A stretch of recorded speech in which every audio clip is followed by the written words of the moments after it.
Bienvenidas y bienvenidos a Perrenque Orgullo de Bogotá, el espacio donde resaltamos aquellas iniciativas que nos hacen sentir orgullo por esta ciudad. Hoy estamos recordando la memoria y cómo nuestras calles también han sido testigos de la historia de nuestro país. Por eso queremos hoy hacer un recuento de un momento muy difícil de la historia colombiana, la toma y retoma del Palacio de Justicia. 40 años de un evento que fue muy trágico y que nos llevó a doler a todos los colombianos y colombianas. Y hoy estamos con una persona que ha decidido que esta memoria se puede recorrer, se puede caminar en el espacio público. Óscar Parra, director de Rutas del Conflicto. Óscar, bienvenido a Perrenque Orgullo de Bogotá y muchas gracias por acompañarnos el día de hoy. No, a ustedes muchas gracias por la invitación, por acá, muy contento para contarles lo que estamos haciendo. ¿Cómo surge la iniciativa de Rutas del Conflicto? ¿Cuál es esa motivación que los lleva a ustedes a hacer este recuento? Bueno, nosotros somos un medio de comunicación que ya tiene 11 años y que, en esta década larga hemos estado como haciendo mucha investigación sobre el contexto del conflicto armado en el país. Y hace unos años empezamos como a construir unas dinámicas de trabajo que sentimos que están más orientadas a contarle a la gente persona a persona lo que investigamos. Pues sentimos que los likes no son un indicador como real, ¿no?, sobre la forma en que la gente consume la información que producimos, y además creemos que esto hace parte además de construir comunidad. Entonces empezamos primero con unas funciones teatrales en las cuales contamos nuestras investigaciones, y luego pues a mí se me ocurrió que el entorno urbano puede ser también un escenario lindo para contar esto, ¿no?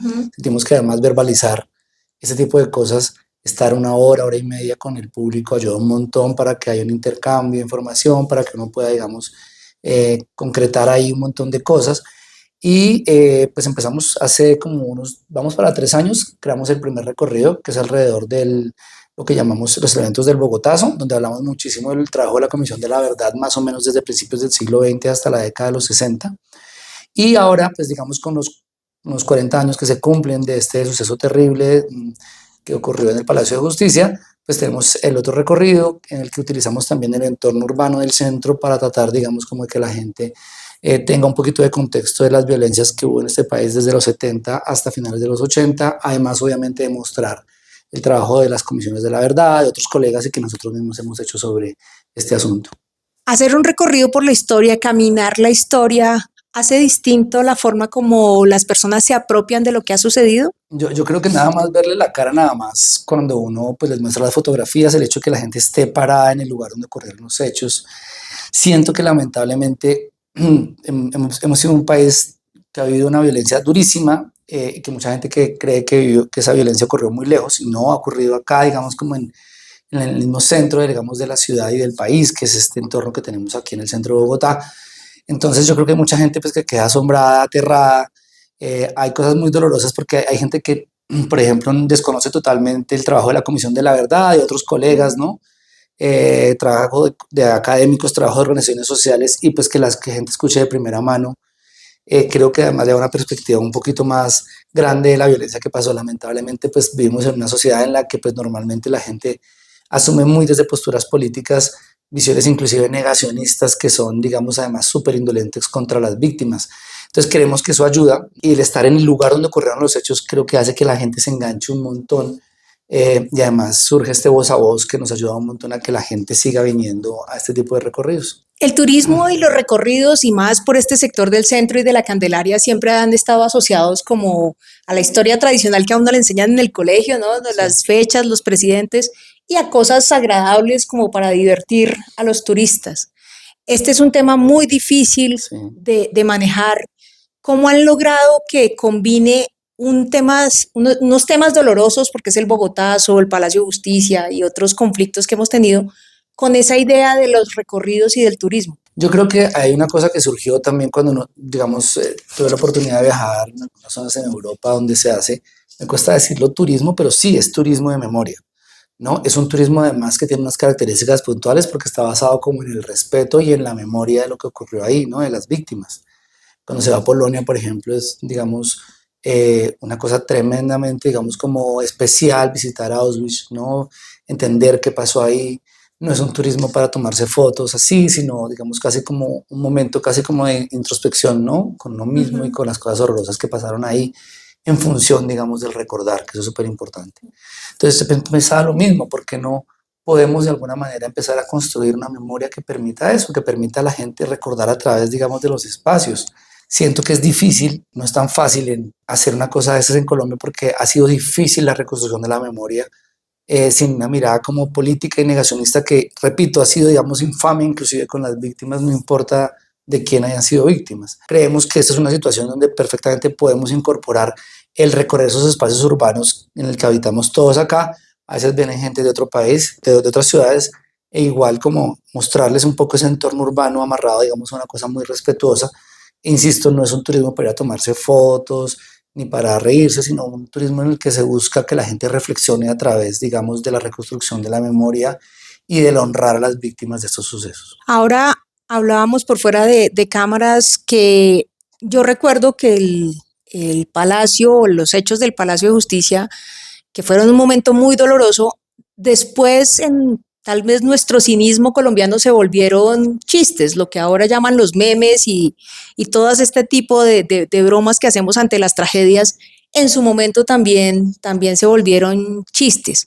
¿Cómo hacer para que esto no sea, digámoslo así, una burla a un hecho histórico y sea respetuoso, como lo decías tú, con las víctimas, con los hechos, que no sea tampoco una cosa propagandística, sino que de verdad nos lleve a reflexionar? Pues es algo muy duro. O sea, esto lo que busca es como aportar algo muy chiquito, ¿no? Un granito de arena. Es un cliché que se dice, pero algo chiquito a una situación que es tremendamente dolorosa, y es que aunque hay unos esfuerzos gigantescos desde la sociedad civil, desde el mismo Estado colombiano, eso hay que reconocerlo, desde las víctimas, ¿no? Por tratar de reconstruir una memoria histórica que muestre fielmente qué fue lo que pasó, ¿no? Seguramente todavía hay cosas que no sabemos, pero hay cosas que ya se han investigado y que aportarían de una manera importantísima en la no repetición, en que como ciudadanos digamos, oiga, yo creo que esto no va a ser suficiente, igual saber la verdad y recordarla no es suficiente para que eso no vuelva a pasar, pero yo creo que si no es suficiente es necesario, que necesitamos entender las violencias pasadas, entender el contexto de esas violencias, para además como ciudadanos tomar decisiones sobre el presente y sobre el futuro.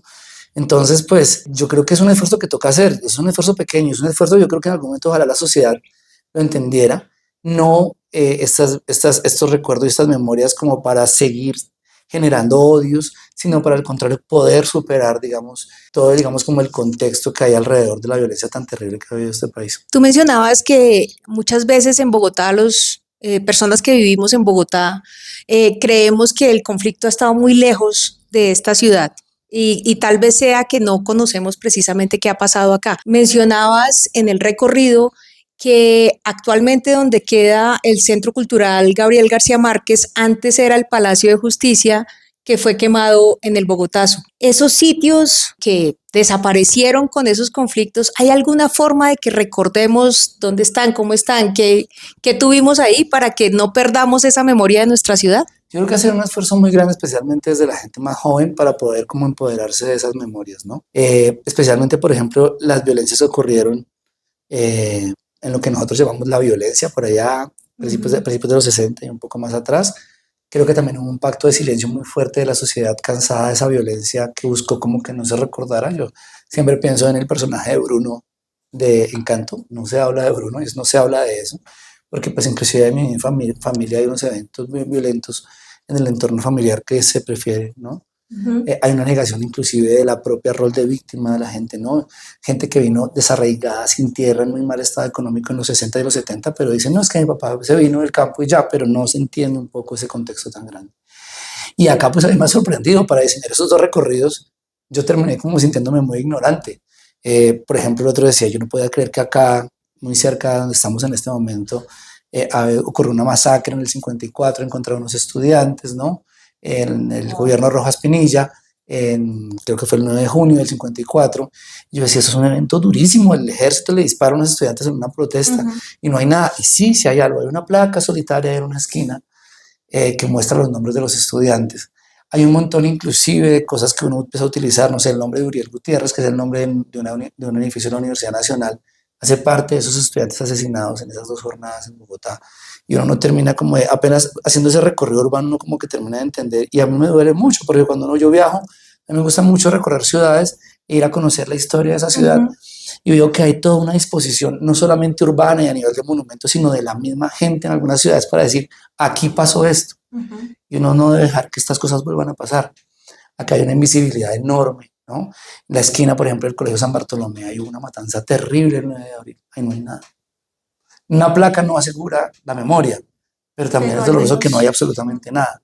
Entonces, pues la idea un poco es como aportar en esa misma vía con esto. haciendo el recorrido por la parte histórica y viendo los conflictos, ¿cómo ves en estos 10 años o más que llevan en este trabajo de rutas del conflicto, cómo has visto la transformación de Bogotá? ¿Qué has visto no solamente a nivel urbano, sino a nivel de memoria? No, yo creo que es muy duro ver porque yo siento que cada intento de modernizar la ciudad no tiene en cuenta los espacios de memoria. Por allá me acuerdo como en el 2000, 2001 encontraron un puente sobre el río San Francisco, por allá arriba, llegando a los Andes, y lo abrieron y dijeron, miren, este puente lo encontramos. Cuando uno pasa por ahí, eso se lo está tragando otra vez la tierra, ¿no? Ese es un ejemplo en el que por lo menos la intervención sobre la ciudad tuvo en cuenta eso. Pero conociendo un poco los entornos de la ciudad ha cambiado y lo que menos se tiene en cuenta un poco es la memoria de esa ciudad cuando cambia. Y no hay como un recuerdo de qué fue lo que cambió, ¿no? Hay unas dinámicas urbanas muy, aquí nada más frente a la universidad, la ciudad que había antes, una ciudad además muy puntual que ha tenido como unos hechos violentos que se sumaron, digamos, a esos cambios urbanos, pues no están. El otro día también estaba parado frente a la clínica donde dieron por muerto a Gaitán, ahí no hay nada, ¿no? Dentro de la clínica hay como una placa, pero el que no pudo entrar ni sabe qué pasó ahí. Entonces es una ciudad que, pues digamos, un poco con sus dinámicas, yo creo que de trabajo y sus dinámicas tan duras de vida, termina, digamos, arrasando una memoria que, pues, que sería importantísima para todos, no solamente para los bogotanos, sino para todo el país. Precisamente porque es importante esa memoria, en qué nos ayudaría a las personas que vivimos o en Bogotá a recordar y a tener esa memoria. Yo creo que no es solamente un ejercicio de recordar, ¿ya? O simplemente como asumir una información para tomar una postura política que sume cosas al odio, ¿no? Yo creo que, como les decía antes, la memoria es un elemento clave para la no repetición. No es suficiente. El hecho de que acá todos entendamos de qué pasó con el conflicto armado no es suficiente, pero es necesario. Tenemos que entender qué pasó, los intereses de la gente que participa en estos entornos, ¿no? Y no para buscar venganza ni nada por el estilo, sino pues para que en general haya unas responsabilidades políticas al menos que se asuman. Pero es supremamente importante. Yo creo que una sociedad que no recuerda es mucho más propensa a volver a repetir, digamos, los males que ha vivido en el pasado. ¿Cuál sería tu mensaje al futuro, precisamente para las personas que vivimos en Bogotá, ya teniendo toda esta experiencia de estas rutas del conflicto? Nada, por acá hay un montón de espacios. La gente siempre dice, esto yo no lo sabía, eso no lo había investigado nadie. No, eso hay una cantidad enorme de trabajo de organizaciones de víctimas del mismo estado de academia y está ahí. No, que es muy denso leerme las 13.000 páginas de la Comisión de la Verdad. Pues bueno, hay películas, hay videos, ahí están esos recorridos. Yo creo que hay que decirle al ciudadano que también hay unos deberes, ¿no? Que tienen que asumir un poco, que es importantísimo que los tengan. Y más allá de una mirada política, hay unas situaciones que están ya documentadas y están esas puertas. Acá lo que venimos es básicamente a tener unos diálogos, también aprender acá. Siempre dentro de la gente que viene hay gente, no sé, militares, gente que le mataron a alguna persona en la mitad de toda esta situación, que inclusive cuentan su historia en la mitad de los recorridos. Entonces es lindo porque al final eso es un diálogo. Este es un espacio de diálogo y pues simplemente lo estamos ofreciendo a la ciudadanía para que se sume y también nos cuente, nos aporte. La historia de cada quien ayuda como a contar una historia más grande que la que ha vivido este país. En este programa estamos buscando mostrar los esfuerzos que han hecho diversas personas y organizaciones por hacer mejor a Bogotá. ¿A ti qué te parece o qué te hace sentir orgulloso de Bogotá? No sé, pues yo nací acá, quiero mucho esta ciudad. Sé que también es una ciudad dura para mucha gente, en un entorno muy duro y también un entorno social complejo, pero pues yo siento que es una ciudad pues, que tiene la capacidad de transformarse, ¿no? Yo la quiero mucho porque también nací acá, todo mi entorno acá. Yo no creo que haya otro lugar en el mundo que me va a sentir en casa como esta ciudad. Y yo creo que más que cualquier otra cosa, pues por eso también creo que es importante aportarle en términos, por ejemplo, de la memoria, que es lo que hacemos nosotros, para que sea una ciudad que tenga menos memoria, menos amnesia. Oscar, ¿cómo puede una persona que está interesada en los recorridos inscribirse, participar? Si quiere saber más, ¿a dónde puede encontrar información? Invitadísimos a que nos sigan en las redes sociales de Rutas del Conflicto. Ahí estamos poniendo como las fechas donde tenemos los recorridos, los eventos también. Tenemos a veces inclusive recorridos en los cerros o en lugares un poco más naturales para hablar de nuestras investigaciones que tienen que ver con periodismo ambiental y también pues, nuestras funciones de teatro. Entonces, todo a través de nuestras redes, ahí está nuestro calendario para que nos sigan, nos acompañen, nos puedan aportar también. Pues Oscar, muchas gracias por mostrarnos que Bogotá no solamente es una ciudad de paso o una ciudad donde llegamos de afán, sino donde también tenemos una historia y una memoria que recuperar. No, ustedes muchísimas gracias, invitarlos también, que nos inviten a sus procesos de memoria en los barrios, en las comunidades, ahí nos gusta también llegar, porque creo que esa es una historia que es importante que la construyamos todos. Muchas gracias. Y a ustedes, muchísimas gracias por acompañarnos en este capítulo de hoy y los esperamos en el próximo capítulo donde también tendremos un invitado o invitada que nos contarán de esas cosas chéveres que tiene Bogotá.